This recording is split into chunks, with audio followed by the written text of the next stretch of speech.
So what I would like to share with you is the following.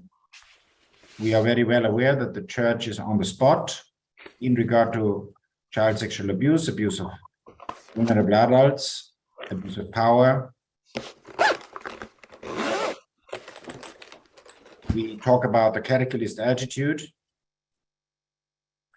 the perceptions of survivors of abuse, paradoxes that I see in our field, and a way forward, precisely as the topic of this talk says. How can we come to a personal and institutional conversion with structural consequences, theological and pastoral principles, and spiritual lessons? I am aware that this is a very ambitious program, and I don't want to give the impression that as if I had the answer to everything. And just let me start with this. There is no magical solution. There is no magical solution to healing and reconciliation. There is no magical solution to change within the church, within our institutions, within ourselves. There is, yes, the possibility, the challenge, the invitation that we continue in our journey of conversion.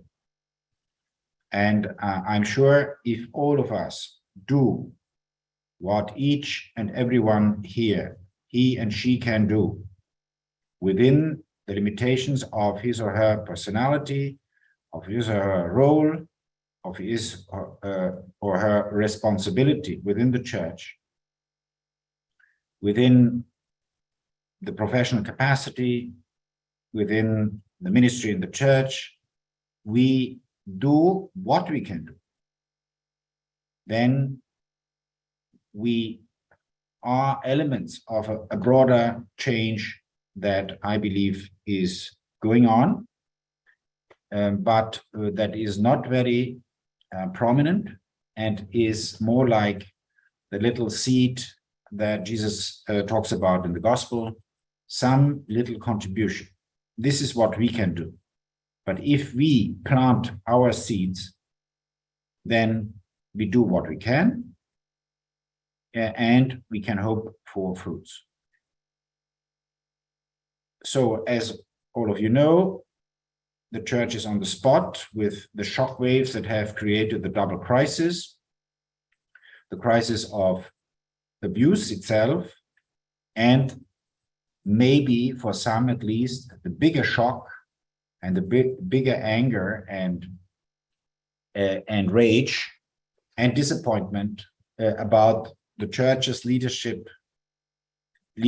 inability to really cope with the crisis, not even acknowledging what was done in terms of damage, in terms of hurt, in terms of wounds inflicted by members of clergy and lay people within the church, and thus creating many victims, destroying lives and destroying the faith. And this, unfortunately, is a universal perception within the church that is not limited to the Anglo-Saxon and the Germanic world, that is seen all over the place. And I'm afraid the impact will be felt for many years to come. We have followed in recent years, not only in Great Britain, not only in Scotland, reports on abuse. We have seen that also happening in France. In January, the second report on the Archdiocese of Munich. The Portuguese bishops and the Spanish bishops have commissioned independent commissions to refer back on the scale of abuse and also on the implications. Of course, many of us are aware that there is an increasing focus on the abuse of adults, especially seminarians, with the case of McCarrick, we could also add others, and women, and especially religious women, that the Pope has brought up in one of his interviews. So why don't they get it? How can it happen that all this has been covered up for so long? Many people within the church, and increasingly also priests and religious, and even bishops and cardinals with whom I am in contact, are appalled, are astonished, and are deeply worried about what is going on and why the institutional church, the response of the institutional church, is repeating over and over again the same mistakes, as we have seen this week again in news that broke about the mishandling of the allegations against Bishop Bello from East Timor, and all what we know so far about this. So the target has become bishops, cardinals, and Pope Francis himself, and more people either leave the church or become very aggressive in regard to the church leadership. The authority, the moral authority at least, is gone in some parts of the world. An authority and a respectability and prestige that had grown over centuries has disappeared within only a few years or decades. And we talk about the Catholic Church. Remember, we are 1.4 billion Catholics in 24 different churches within the Catholic Church. If you talk about the Oriental churches within the Catholic Church, with about 5,300 bishops, 2,900 dioceses, an unknown number of religious congregations, and the question how the Holy See, the Vatican, can at the same time have the authority for the universal oversight, but at the same time is vastly understaffed. And the creation of the dicasteries with the new constitution of the Holy See, the motu proprio from June, with a reorganization of the Holy See offices, has probably not solved that structural and organizational problem. So what many people see as one of the key factors of that has contributed to the crisis, or the double crisis in which we find ourselves, is the clericalist attitude that can be expressed by those quotations that I'm trying to show now, and please let me know whether that moves or not. And a word of caution: if I show here a little bishop or a priest, and if this is clearly the first association that we have when we talk about a clericalist attitude, I have been told by lay women, school directors in Australian diocesan schools, that what I present as clericalism here very often applies also to a sort of clericalism among non-clergy. So clericalism is not a privilege for clergy only. You can find it also in non-clergy. And what I mean is now explained by the quotations. The world simply does not understand us. So we are within our fortress, and the others don't understand how important and how holy and how consistent we are. Then I represent Christ and his church. I means I alone, or I mainly, more than you. Then the media attacks are a sure sign that we are following the crucified. This is, of course, to make oneself immune against any rightful and justified question. I can take whatever I wish. I have renounced to so much. So a sense of entitlement. My vocation is to serve. How often do we hear this from people who are in positions of power, and where that sentence is repeated over and over again without taking into account or without realizing how much power there is expressed and conscious or unconscious, and how important it is to live up to that sentence and not just to repeat it as the common phrase for that. I don't need anybody tell me what I should do simply on the grounds of my priestly or episcopal ordination or my religious vows, or because of my position within the church or my academic or professional formation. Nobody can tell me anything.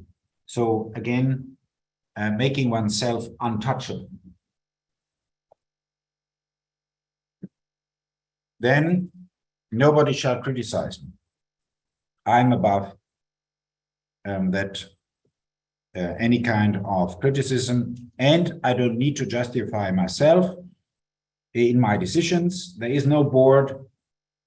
There is no accountability to any counsel or advice, because since I am in that position, since I am the bishop, the provincial, the school director, the head of this or that department, therefore I'm above that, and nobody else understands it better than me.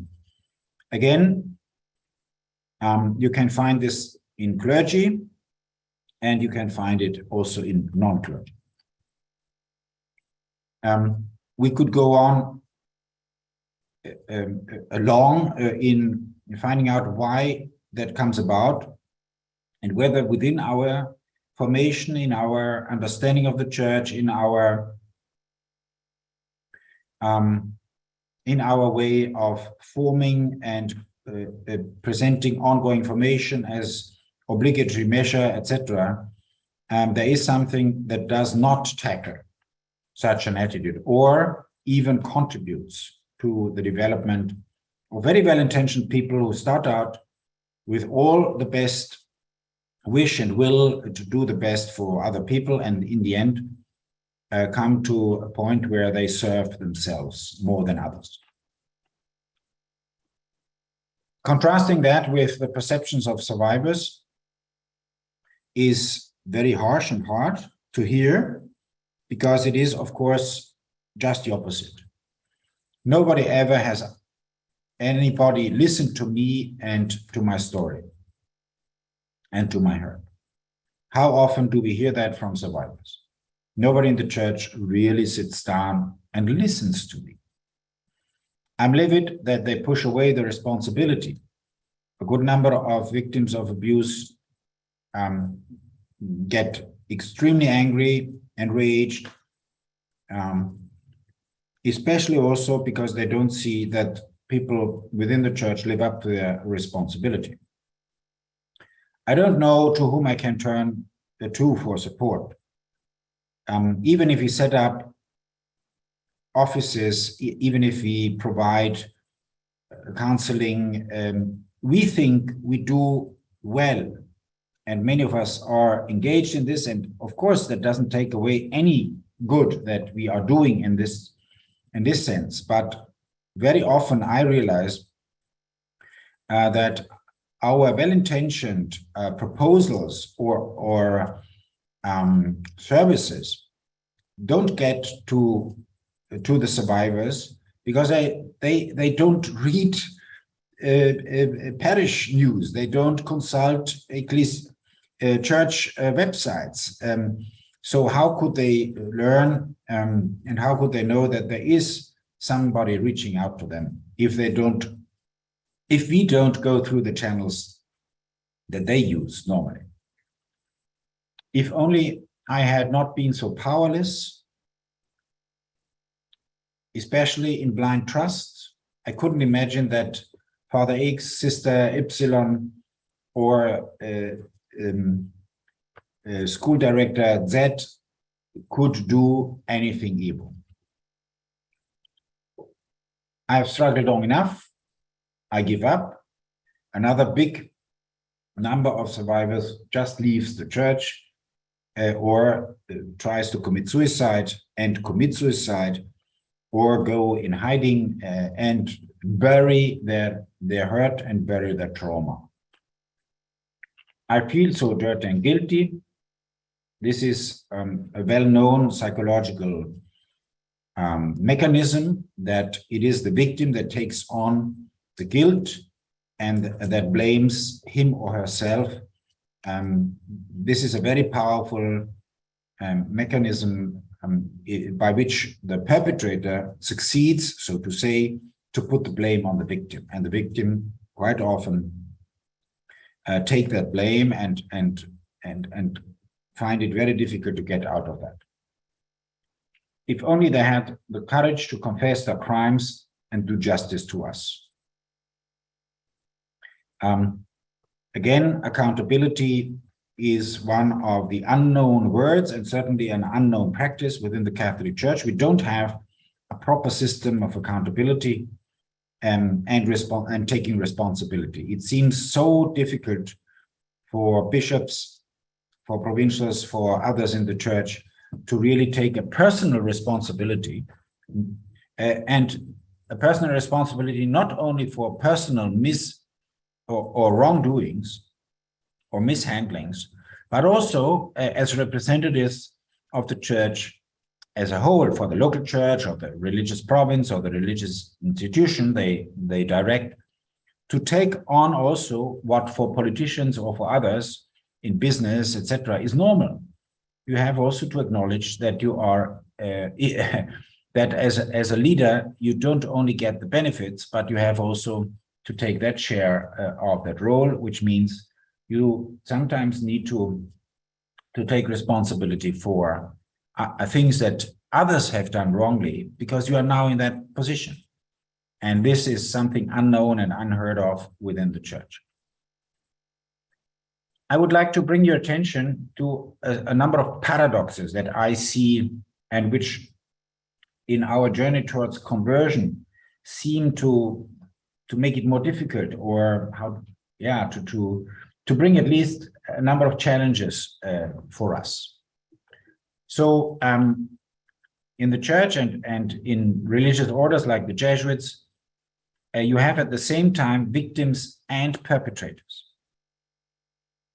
We forget sometimes that within the church, it's not only the perpetrators that we keep, but a good number of victims, and maybe the large majority of victims of clergy sexual abuse remain in the church, and they don't speak out. They're not known. They sit in the pew. Or as happens to me quite frequently when I go around in the world, almost in every place, there come priests or religious or other church personnel who disclose that they themselves are victims of abuse, and many of them victims of abuse by clergy. So there is a certain number, I would say it's not a small number, of people who are in some sort of responsibility for and within the church. And there is, of course, a big number of within the faithful at large who are victims of abuse. And in the same church, we have the perpetrators. And we could certainly discuss what we need to do as a church with perpetrators. Then the other paradox is that there are prosecutors and there are superiors who cover up at the same time. We have people who are engaged and do whatever is needed and is also obligatory and mandatory. They follow the procedure. There are the attorneys, if you wish, and there are the judges. But we have also superiors at different levels who still cover up. We have those who work in the safeguarding field, like many of us who are in this call. And and those who downplay and deny the importance of looking at this field. So we are professing that we are one church. We have that in the creed, haven't we? One church. But there is very little passing on of expertise and experience from one local church to the other. And I'm afraid you can see that live now happening in some parts of Europe, where in Eastern Europe and Southern Europe, bishops' conferences still try to deny a very obvious reality of abuse and of neglectfulness in regard to victims. And they repeat in front of our eyes the same mistakes that countries or bishops' conferences in countries like Germany, Scotland, England, Ireland, Australia, US, Canada have done 20, 30, 40 years back. So how come that we are one church in our faith, but we really don't share best practices? As I've already mentioned, clericalism is not only among clerics, but also in non-clerics. And we have more and more news also in media about the many bystanders in parishes, in schools, in youth activities in the church, who knew or could have known and didn't want to know and didn't want to listen when victims of abuse tried to turn to them. Then, on one hand, we say, and people perceive the Catholic Church as an authoritarian and very role-bound institution, but we have also to acknowledge that surprisingly, astonishingly for many people, there is a huge lack of structure and accountability, and there is a lack of clear rules, which even 12 years back in the Deetman report from the Netherlands was identified as one of the major reasons for abuse and cover-up. To the contrary to what people perceive inside the church and outside, the Catholic Church, yes, has a pyramidal structure, but what is lacking is the clarity in what are the lines of command, what are the lines of responsibility, and what are the measures for accountability. Then, within our field, there is a danger of ticking off obligations. Now, in most Western countries, if I may call them like that, in most Anglo-Saxon, or all Anglo-Saxon and Central European and Western European countries, you would have now, for example, guidelines. And all bishops' conferences around the globe have guidelines, maybe still with one or two exceptions, although all of them need updating now after the new legislation and new norms.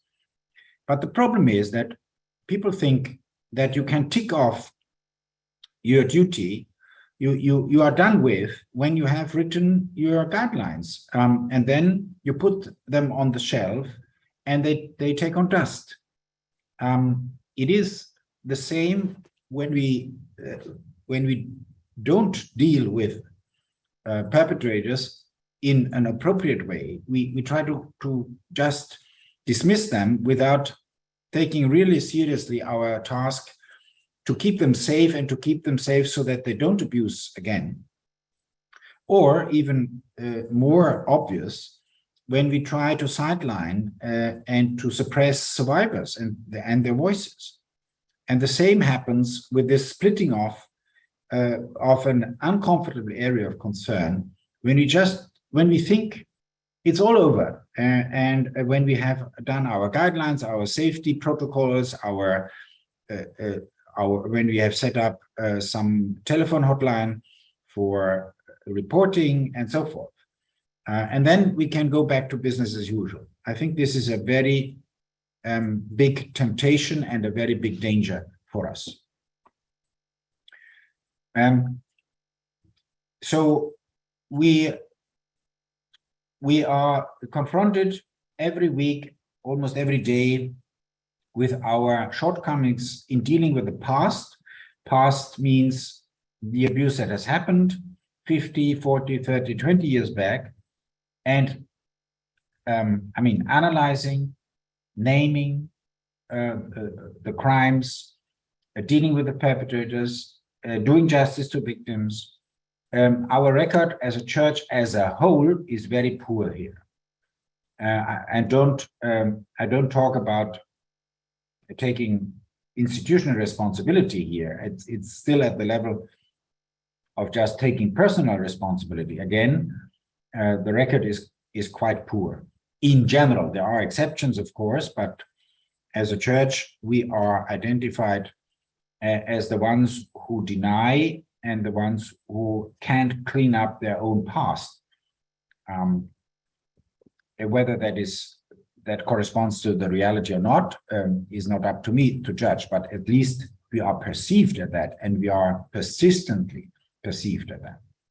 While most of our work in safeguarding is highly regarded, is considered very good, and maybe even gold standard in some parts of the world where society and other institutions and other religions have not yet started to talk about it. However, every single case of an abuse that has happened even for 50 years back, and every single case of neglectfulness and denial by the then bishop and the poor handling of the current fallout of that allegations destroys much of the very good work or the impression about the very good work that is being done in terms of safeguard. So what can be structural consequences for our personal and our communal, our diocesan and community and province organization and understanding of where we are and where we need to go? I believe that the trauma that many survivors have lived through and many other factors have contributed to a splitting, a dissociation between norms and attitudes. As I said, we believe that by having done our homework and produced the newest guidelines or the newest safety plans, according to the norms, according to the law, according to what the Holy See wants us, kind of law obliges us to do. We have done, and that's what was needed. Now, you can do, as all of us know, when we went to school and we went to university, we learned things, but that didn't change necessarily our attitudes, our way of behaving, our way of understanding. It can be a very, let me say, external thing. It remains on the superficial level, and it does not penetrate into the attitudes and concrete behavior. So how do we translate what all our good intentions and our good norms and laws are into concrete attitudes and concrete behavior? Then again, what is our spiritual and our theological response to that? We have had over the last 5-6 years quite a number of publications in this field, in the area of spirituality and theology, but still I feel that people think that changes in law are the most important change that we have seen, and a lot has been done, more under Pope Francis's pontificate than in the previous pontificates. He has done a lot in tightening canon law in regard to penal law and consequences around abuse and neglectfulness of abuse. But how does that translate also in questions of theology, like where is God in all this? How do we understand redemption for a victim of abuse and for a perpetrator of abuse? The eternal question of forgiveness versus mercy. How do we find a theological answer to that practical human and spiritual question. How do I relate to a God as a victim of abuse who I perceive as far away, as not interested in me, as neglectful about me, as the church is neglectful, God is neglectful about me. So there are lots of liturgical, theological, and spiritual things that we need to bring also in dialogue with the legal questions. As I said, one of the most important is justice and mercy. How often do I hear clergy complaining about the fact that the crime of child sexual abuse is considered nowadays as the most grievous crime of all. And once you are accused, even wrongfully, your life is done. You are tagged, and there is no way out of it. But even with perpetrators, convicted perpetrators, how do we deal with them? Can we just deny their existence? Do we think they are Satan? Do they burn in hell forever? And or what is a Christian, an evangelical response to that? Then we have moved away from the concept that it is only children that are victims of abuse, sexual abuse, and other types of abuse, as I've already said, and we need to reach out to adult persons at risk. What I see as one of the biggest challenges, in fact, is the split between clergy and laity. Because clergy very often feels that they are under a general suspicion.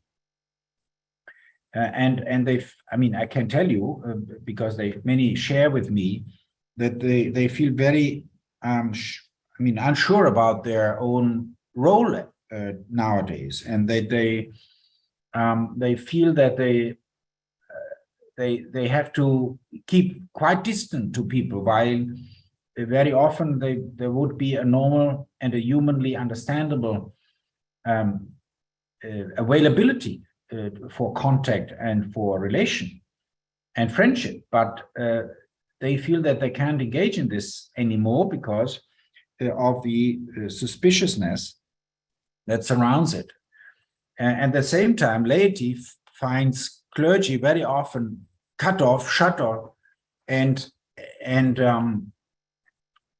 returning to models of a church that does not correspond in any way to the challenges of today's world. So I see in quite a number of countries a sharp, let me say, a sharp conflict also, either articulated or ineffective work and conversation between clergy and laity, and I think that is very dangerous, because we need to be in this together, and we need to find a way together. So it demands from both sides something, a conversion to really reach out to the other and to be in dialogue with the other. Then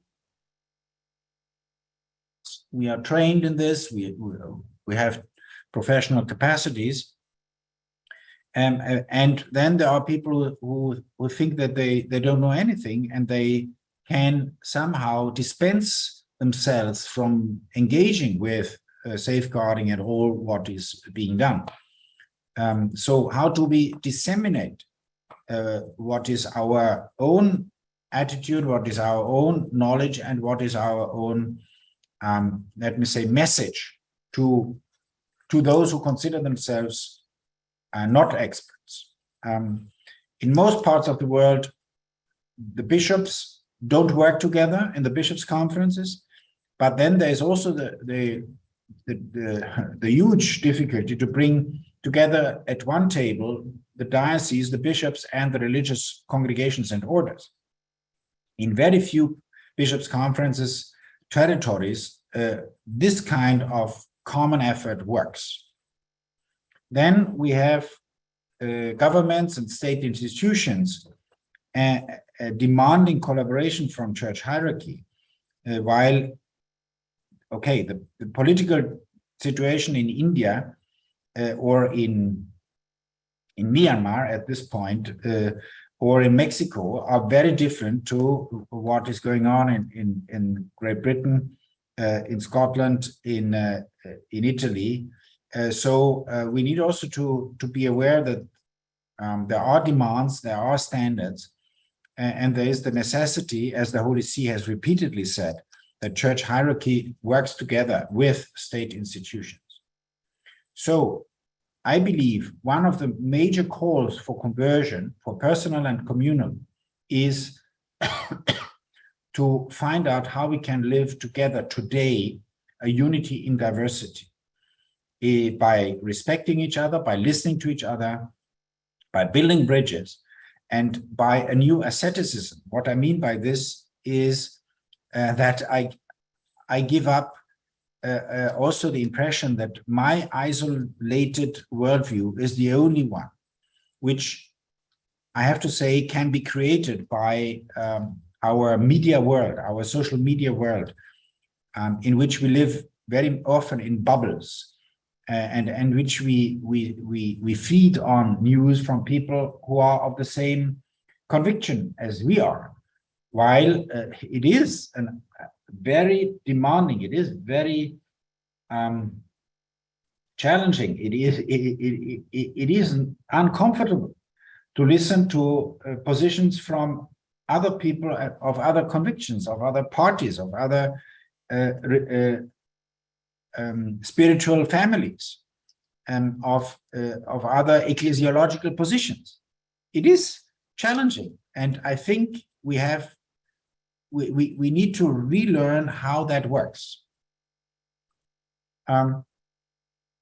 So some people think that we need to go back to our real ministries, meaning as it was before, before the abuse took such a huge impact on us and has taken so much of our energy and our money and our personnel. While it would be wise to understand that this is our real ministry, and this is what God is calling us today, the care for victims. I ask many people also from religious congregations why they continue certain works. I mean, schools, hospitals, kindergarten, whatever you have. All of this is, of course, important, but is there not something much more important today?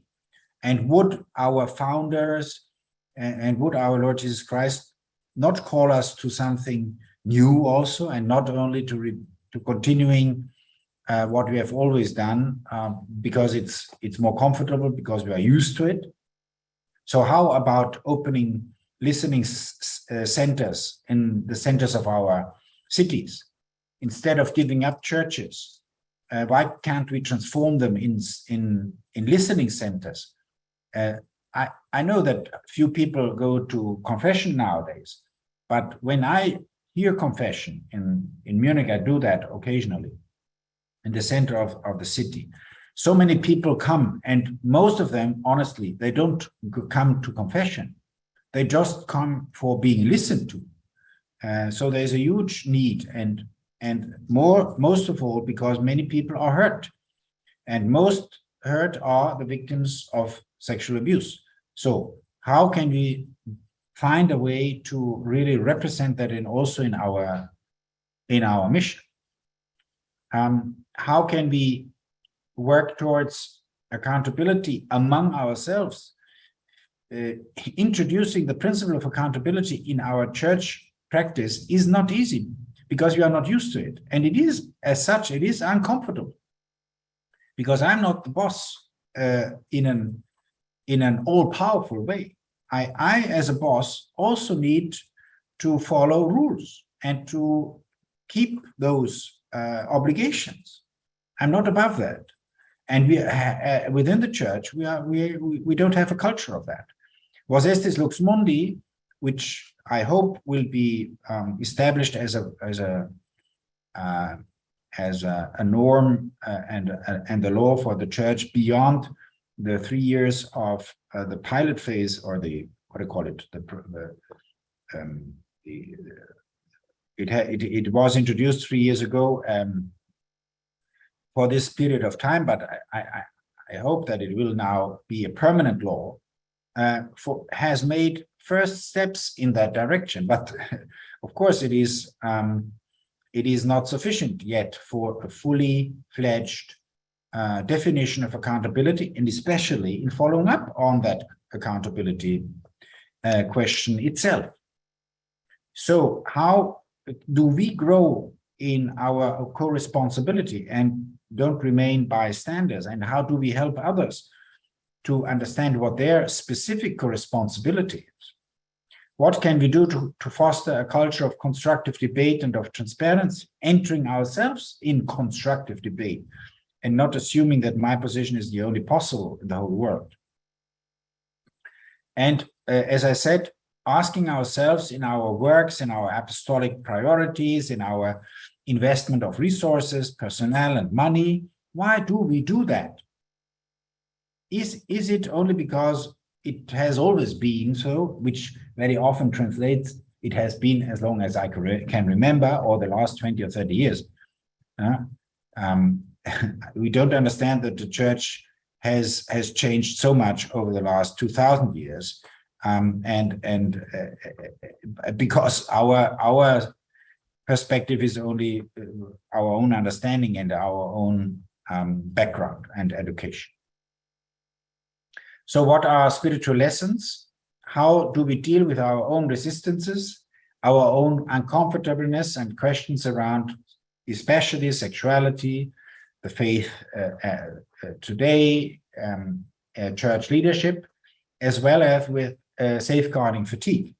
Safeguarding fatigue means many of us who have worked for years and years and maybe even decades in that area can get worn out, not only because of the workload, but also because you think it's an unending Sisyphus work.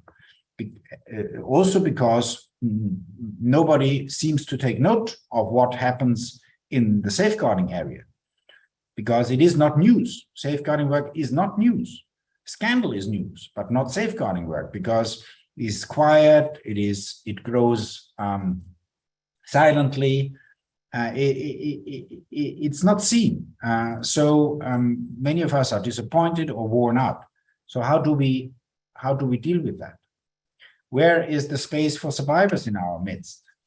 And not only as acknowledged and recognized and known survivors, as a survivor's voice, but also survivors in their own capacities of their own professional formation, their own political influence, and their own intellectual capacities.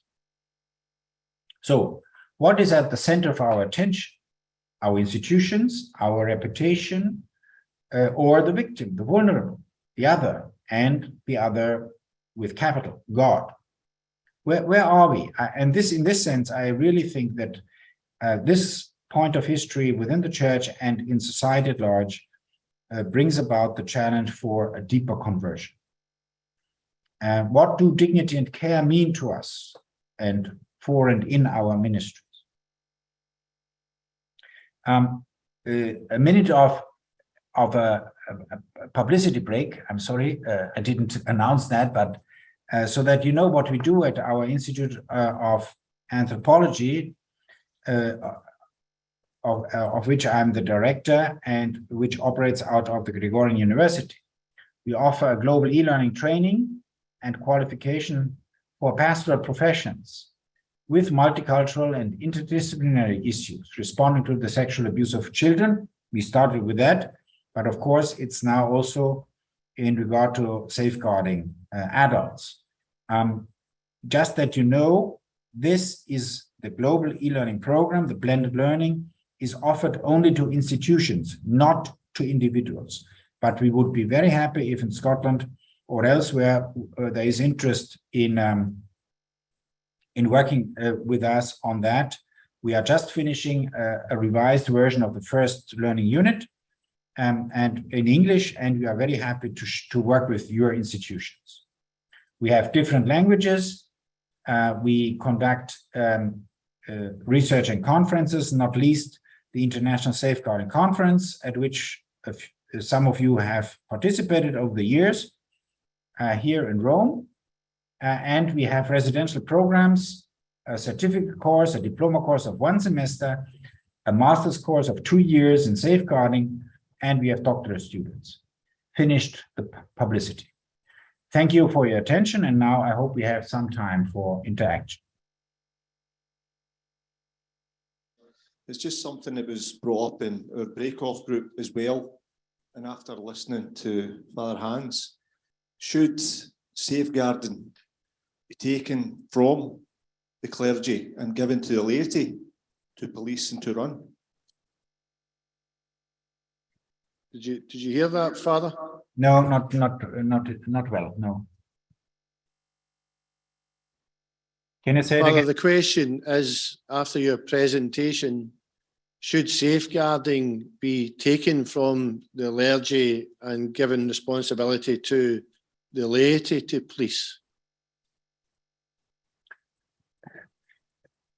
In most parts of the world, I believe that the responsibility for safeguarding is in the hands of laity. First, because there are, in most parts of the world, there are not as many clergy formed and prepared for that. 2, because some clergy run away from this and they don't want to be involved in any way.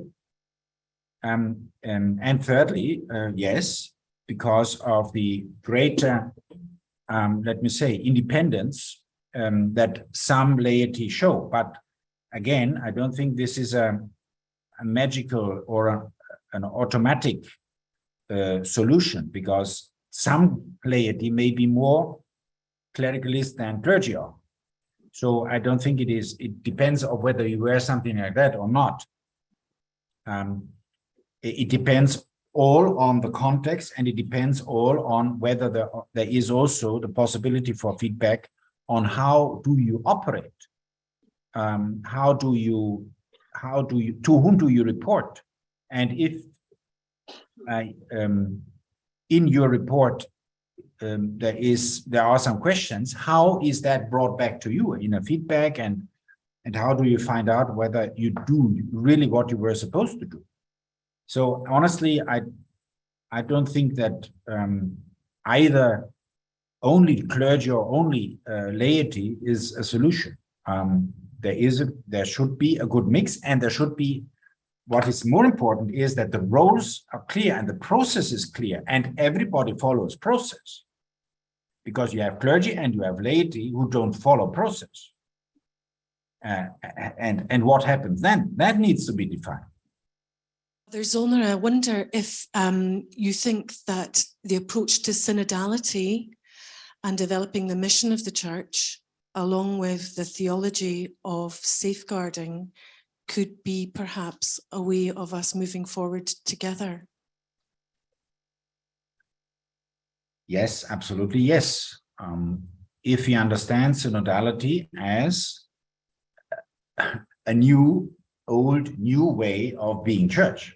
This is, I mean, I didn't use the word synodality, but what I meant by the communion, remember on one of the slides, this is precisely what I meant when I said we need to deal and to speak to and to talk with each other and to debate respectfully. We need to be focused, we need to be responsible, and we need to be accountable. And if synodality and the whole movement that Pope Francis has set up and that is moving in the whole church brings about those fruits, wonderful.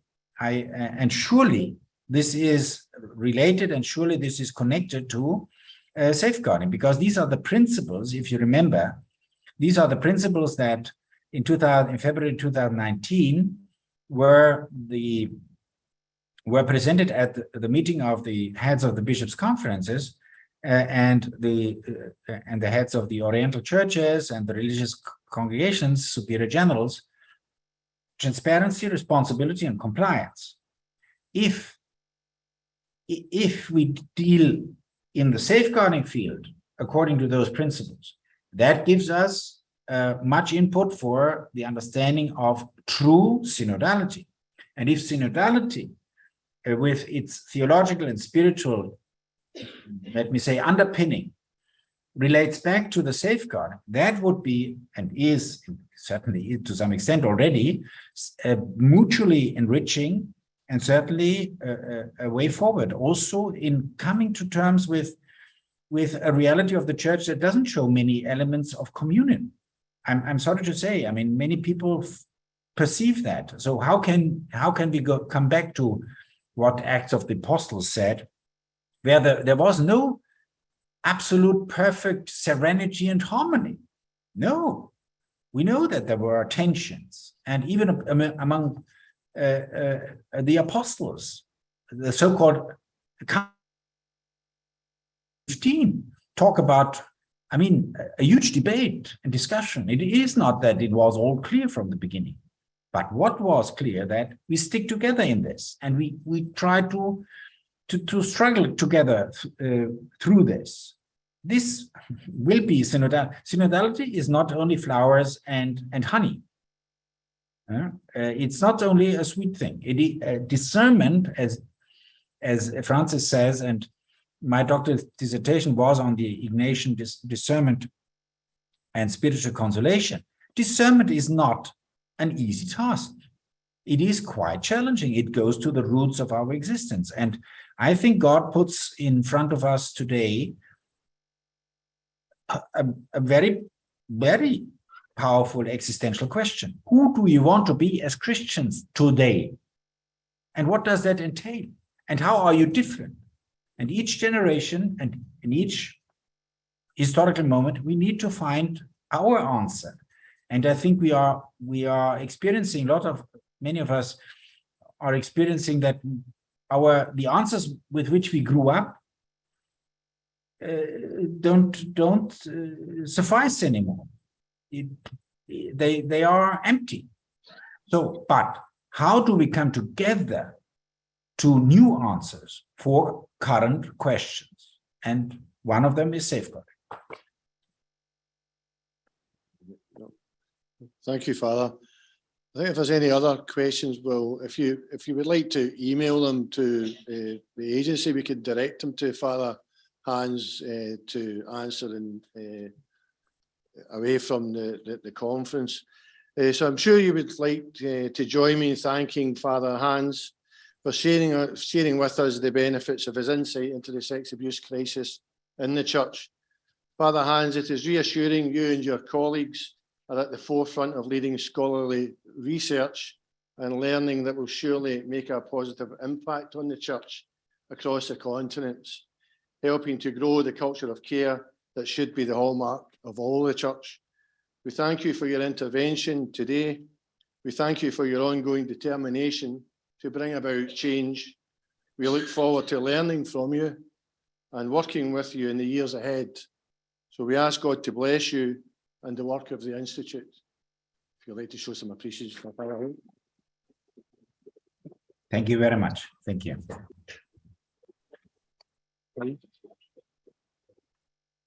Praying for you.